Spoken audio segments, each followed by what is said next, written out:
Dream eleven ब्यान पर केते कोटी टंकार क्षति सहिब बीसीसीआई।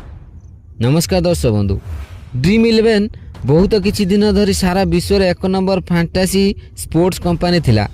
तेबे सरकार ऑनलाइन गेमिंग बिल आनिया पर यह 20 तारिख दिन लोकसभा एवं ता पर दिन राज्यसभा रे पास होइतिला, जार प्रभाव रे सब ऑनलाइन गेमिंग ऐप जेमिति कि जो ऑनलाइन ऐप रे पैसा लगाई गेम खेला जाउथिला ताहाकू बैन कराइथिला।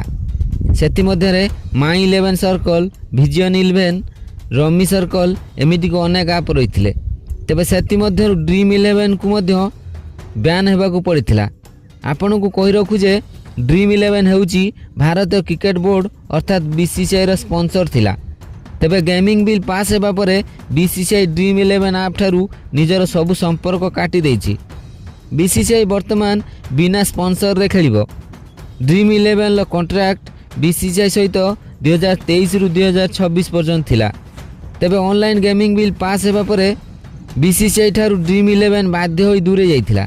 तेबे एही वीडियो रे आमे आपनकू जणाइबू जे ଏହା द्वारा बीसीसीआई को केते कोटी टंकार क्षति सहिबाकू पड़िछि। हेले ଏହା पूर्वरु जदि आपण सरकारक ऑनलाइन गेमिंग बिल को समर्थन करूछंती ताले दया करी वीडियो को लाइक कर दियंतु एवं ड्रीम इलेवेन ऐप बैन हेबा उचित थिला कि नहीं दयाकर निजर मूल्यवान मतामत कमेंट कर जणांतु। तेबे आसंतु जानिबा संपूर्ण खबर।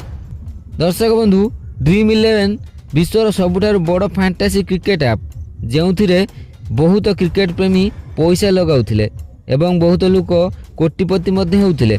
खाली सेतिक नुह, अनेक लोक निजर टंका मध्ये ऐप रे हराउथिले। तेबे राताबाती कोटिपति हेबार निशा सबु लोकों को घारिथिला।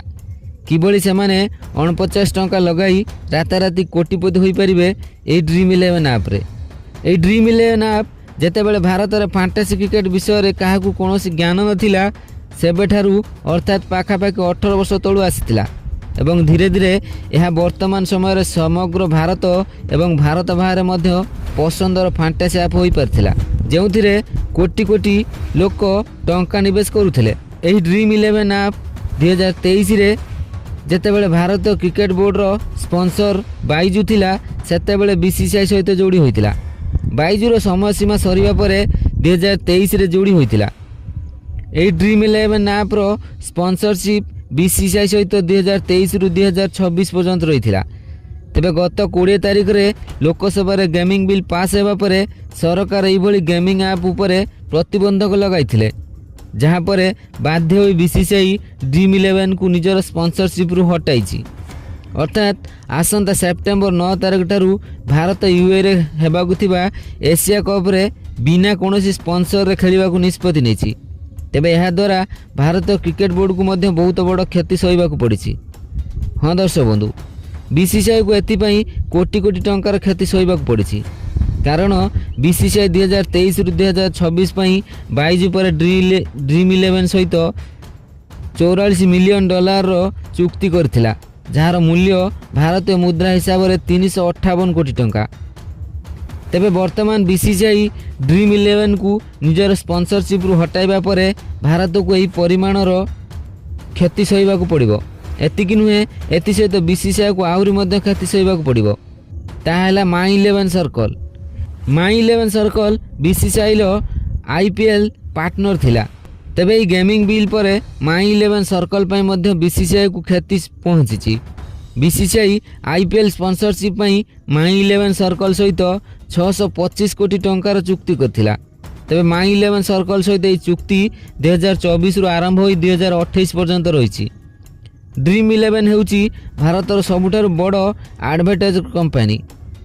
यार सहयोगी कंपनी ड्रीम स्पोर्ट्स गत वर्ष 37% वृद्धि करी एडवर्टाइजमेंट एवं प्रमोशन बाबद रे 2964 कोटी टंका खर्च करथिला। तेबे जदि एही सब कंपनी माने आउ बीसीसीआई सहित न रहिबे तेबे प्रश्न उठुची जे वर्तमान बीसीसीआई आईपीएल ले कोन करिवो। आईपीएल भली एक बृहत क्रिकेट लीग जहाँ सारा विश्व रे सबुठारु बड़ लीग। एही आईपीएल ले खेलाड़ी माने कोटी कोटी टंकार बिक्री होइथांती। बीसीसीआई एही आईपीएल लु कोटी कोटी टंका रोजगार करथाय केवल एडवर्टाइजिंग एवं स्पॉन्सरशिप रु।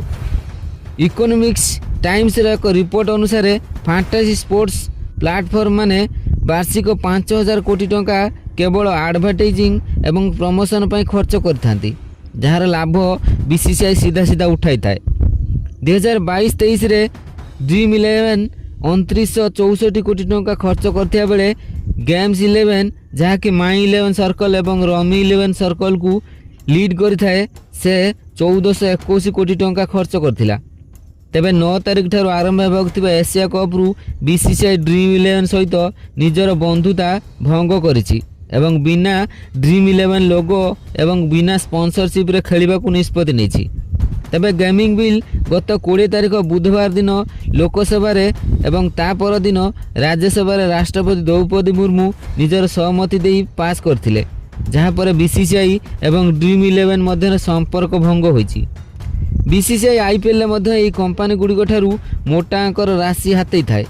ଏହି IPL ଭଳି ବୃହତ ଲିଗ୍ରେ BCCI ସବୁଠାରୁ ଅଧିକ ଲାଭ କରିଥାଏ।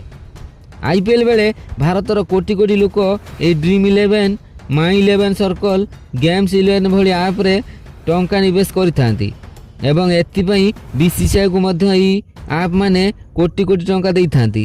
ତେବେ ଦେଖିବାକୁ ବାକି ରହିଲା ଯେ BCCIର ଏବେ IPLରେ କ'ଣ କରିବ।